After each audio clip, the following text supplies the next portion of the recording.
అండి, అందరికీ నమస్కారం. Welcome to Nandeeswara yoga. మీరు అతిగా ఆలోచిస్తున్నారా? అతిగా ఆలోచిస్తూ బాధపడుతూ ఉంటున్నారా? ఒకే విషయం గురించి ఎక్కువగా ఆలోచిస్తూ మీ మైండ్ అంతా కూడా డిస్టర్బ్ చేసుకుంటూ ఇంకా మీరు రిలాక్స్ అవ్వడానికి కూడా చాలా బాధపడుతున్నారా? అయితే ఈ వీడియోలో ఈ టిప్స్ కనుక ఫాలో అయితే మీరు ఆ ఆందోళన నుంచి బయటపడతారు.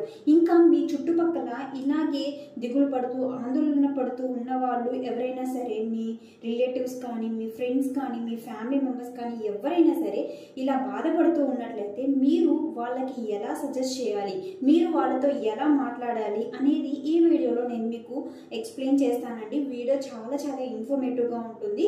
వీడియోని స్కిప్ చేయకుండా ఎండ్ వరకు చూడండి. ఫస్ట్ వన్ వచ్చేసరికి అతిగా ఆలోచించే వాళ్ళ మనస్తత్వం ఎప్పుడూ కూడా సున్నితంగా ఉంటుంది. కాబట్టి అలా సున్నితంగా ఉన్న వాళ్ళతో మనం చాలా కేర్ఫుల్గా డీల్ చేయాలి. ఎందుకంటే వాళ్ళ మీద వాళ్ళు అలా ఆలోచిస్తున్నారని, నువ్వు అలా ఆలోచిస్తూ ఉంటే ఎలా, నీ సమస్య ఏమన్నా తగ్గుతుందా అని వాళ్ళ మీద మనం చిరాకు పడుతూ ఉంటే ఆ సమస్య అనేది ఇంకా పెద్దదవుతుందే కానీ ఆ వ్యక్తి ఇంకా బాధపడతాడే కానీ, అతిగా ఆలోచించే వ్యక్తి ఆ సమస్య తగ్గదతనికి ఇంకా పెరుగుతుందే కానీ అలాగే ఉండిపోతుంది. మీరు అలా సున్నితంగా ఉన్న వ్యక్తితో మీరు ఎలా డీల్ చేయాలి అంటే, మీరు ఆ సమస్య అనేది ఖచ్చితంగా తగ్గిపోతుంది. ఏం జరిగినా మన మంచికే, ఎక్కువగా ఆలోచించకు అనే సజెషన్ని వాళ్ళకి చెప్తూ ఉండాలి. అలా చెప్పడం వల్ల వాళ్ళ మనసులో తెలియని ఆ భారం అనేది తగ్గిపోయి తెలియని సంతోషం అనేది మొదలవుతూ ఉంటుంది. కాబట్టి ఈ టిప్ని ఖచ్చితంగా ఫాలో అవ్వండి. ఇక సెకండ్ వన్ వచ్చేసరికి చెప్పేది వినండి.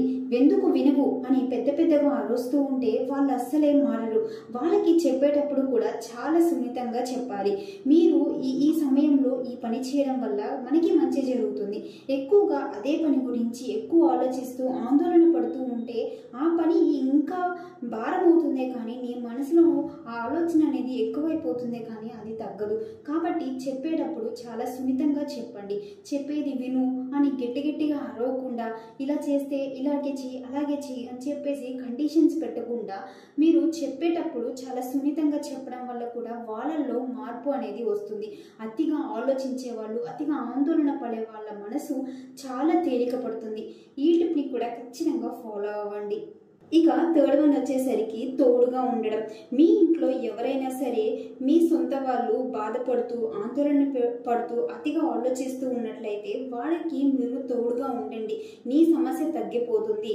ఖచ్చితంగా నువ్వు దాని గురించి అతిగా ఆలోచించవద్దు అనే మాట మీ నోటి నుంచి రావడం వల్ల ఎదుటి వ్యక్తి అది రిసీవ్ చేసుకొని తన ఆందోళనని తగ్గించుకునే అవకాశం ఉంటుంది. ఇంకా ఎవరైతే ఆందోళన చెందుతూ ఉంటారో అలాంటి వాళ్ళకి ఎవరైనా సరే పక్కన అంటే చెప్పుకోవడానికి ఎవరో ఒకరు ఖచ్చితంగా ఉంటారు. మీ మనసుని తేలికపరచుకోవడానికి ఎవరో ఒకళ్ళు ఉంటారు. నమ్మకమైన వ్యక్తికి మీరు మీ బాధని చెప్పుకుంటే ఖచ్చితంగా మీరు రిలాక్స్ అవుతారు. మీ మనసులో ఉన్న భారం అనేది తగ్గుతుంది. అతిగా ఆలోచించడం అనేది తగ్గుతుంది. కాబట్టి ఈ థర్డ్ టిప్ని కూడా మీరు తప్పకుండా ఫాలో అవ్వండి. ఫోర్త్ వన్ వచ్చేసరికి సహనంతో ఉండండి. ఎప్పుడైనా ఏ సమస్య వచ్చినా మనం సహనంతో ఉండాలి. అతిగా ఆలోచిస్తూ బాధపడుతూ ఉంటే ఆ సమస్యకి పరిష్కారం అనేది ఎప్పటికీ దొరకదు. మనం ఎప్పుడైనా ఎదుటి వాళ్ళు బాధపడుతూ దిగులు పడుతూ ఉంటే వాళ్ళతో మనం సహనంగా డీల్ చేయాలి. ఇంకా అతిగా ఆలోచించే వాళ్ళు సహనంతో ఎలా ఉండాలి, వాళ్ళు కొంచెం బ్రీతింగ్ ఎక్సర్సైజెస్ అనేది చేయాలి, మెడిటేషన్ అనేది చేయాలి. వాళ్ళు సహనం అంటే వాళ్ళు కూల్ చేసుకోవాలి వాళ్ళ మైండ్ని. వాళ్ళు రిలాక్స్ చేసుకుంటేనే ఆ సమస్య అనేది ఎప్పటికైనా సరే తగ్గుతుంది అన్న ఆలోచనని వాళ్ళు వాళ్ళ మైండ్లోకి తెచ్చుకోవాలి. అప్పుడే అతిగా ఆలోచించడం అనేది తగ్గించుకోగలుగుతారు. ఎదుటి ఉన్న వ్యక్తి మీరు మార్చగలుగుతారు. ఇంకా స్వయంగా అతను కూడా మారగలుగుతాడు. అతిగా ఆలోచనలు అనేది తగ్గించుకోగలుగుతారు. మీరేమంటారు? నిజమే కదా? మీరేమంటారో కామెంట్ రూపంలో తెలియజేయండి. ఇక ఫిఫ్త్ వన్ వచ్చేసరికి ఇలా అంటే అతిగా ఆలోచిస్తున్నప్పుడు నిర్ణయాలు అనేది అస్సలే తీసుకోవద్దు. మీరు అతిగా ఆలోచిస్తున్నట్లయితే మీ నిర్ణయాలని పక్కన పెట్టేయండి. అటువంటి సమయంలో మనం ఏ నిర్ణయాలు తీసుకున్నా సరే అది మంచి నిర్ణయం అయితే అయి ఉండదన్నమాట. కాబట్టి మనం మన మనసులో ఉన్న థాట్స్ అన్నీ కూడా బయటికి వచ్చేసినప్పుడే మన మైండ్ అనేది పీస్ఫుల్గా ఉన్నప్పుడే మనం మంచి నిర్ణయం అనేది తీసుకోగలుగుతాము. ఇది నేను చెప్తున్నది కాదు, ఎంతోమంది పండితులు చెప్తున్నది. మనం ఎక్కువగా ఆలోచిస్తూ దిగులు పడుతూ ఉన్నప్పుడు ఆవేశంలో కూడా ఎటువంటి నిర్ణయాలు తీసుకోకూడదని మనకి చాణక్యుడు ఇలా గొప్ప గొప్ప పండితులు అయితే మనకి చెప్పారనమాట. కాబట్టి అదే విషయాన్ని నేను మీకైతే తెలియజేస్తున్నాను. ఇక 6th వన్ వచ్చేసరికి మీకు కోపంగా అతిగా ఆలోచించడం, ఎక్కువగా ఒకే విషయం గురించి బాధపడుతూ ఉన్నట్లయితే మీరు ప్రాణాయామాస్ చేసుకోండి, మెడిటేషన్ చేయండి. యోగాలో ఇది చాలా చాలా ఇంపార్టెంట్. ఎవరైతే ఎక్కువగా ఆలోచిస్తూ ఉంటారో అలాంటి వాళ్ళు బ్రీతింగ్ ఎక్సర్సైజెస్ చేయడం వల్ల వాళ్ళ మైండ్ని కామ్ చేసుకుంటారనమాట. ఇది యోగా చేసే వాళ్ళకి ఖచ్చితంగా తెలుస్తుంది. కాబట్టి ఎవరైనా సరే ఈ వీడియో చూస్తున్నట్లయితే మీరు ఎక్కువగా ఆలోచిస్తూ బాధపడుతూ ఉన్నట్లయితే మీరు యోగా అనేది ప్రాక్టీస్ చేయండి, ప్రాణాయామాస్ చేయండి. ఇది చాలా బాగా హెల్ప్ అవుతుంది. మీకు ఏ సమస్య ఉన్నా సరే, ఆరోగ్యపరంగా ఏ సమస్యలు ఉన్నా అన్ని సమస్యలకి పరిష్కారం యోగా ద్వారా మనం నయం చేసుకోవచ్చు. కావాలంటే మీరు సాధన స్టార్ట్ చేసి మీరే రిజల్ట్ అనేది చూస్తారు.